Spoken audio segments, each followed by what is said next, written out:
అది ఒక సాధారణ రోజు.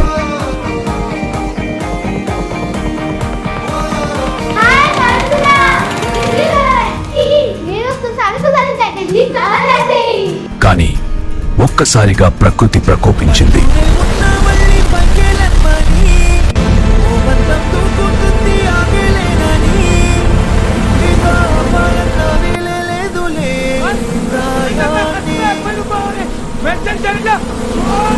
వందల సంఖ్యలో తేనెటీగలు ఆ అంగడివాడి పిల్లలు కేంద్రాన్ని చదువుకోండి పిల్లలు, చదివిపోకండి, కలిసి ఉండండి.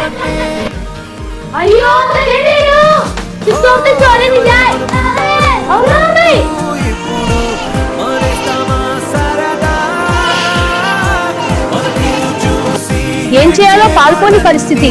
అవును, బడికి వచ్చానని ఏదో ఆలోచిద్దాం. అవును. సరిగ్గా అదే సమయంలో అక్కడ వంట మనిషిగా పనిచేస్తున్న ఒక సామాన్య మహిళ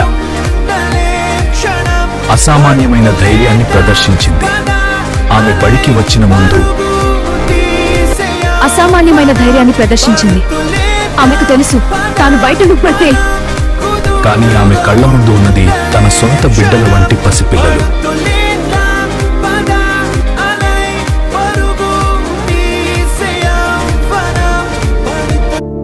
అక్కడ ఉన్న పాత చేపలు టార్పాలిన్ షీట్లను అందుకోండి. ఇవి అందుకు ధన్యవాదాలు. అందరూ ఇక్కడికి రండి.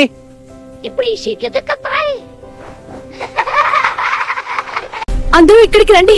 భయపడకండి, నేను మిమ్మల్ని కాపాడుతాను. ఇప్పుడు మౌనంగా ఉండండి.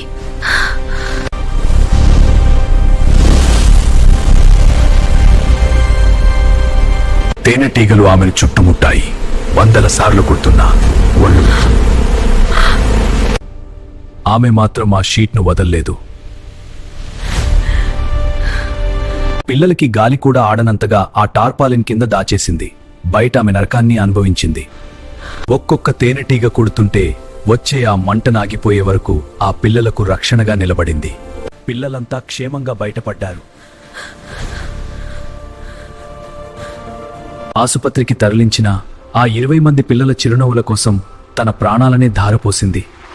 లోకంలో అమ్మ అంటే కేవలం జన్మనిచ్చేది మాత్రమే కాదు. లోకంలో అమ్మ అంటే కష్టకాలంలో ప్రాణాలడ్డువేసి కష్టకాపామెరించింది.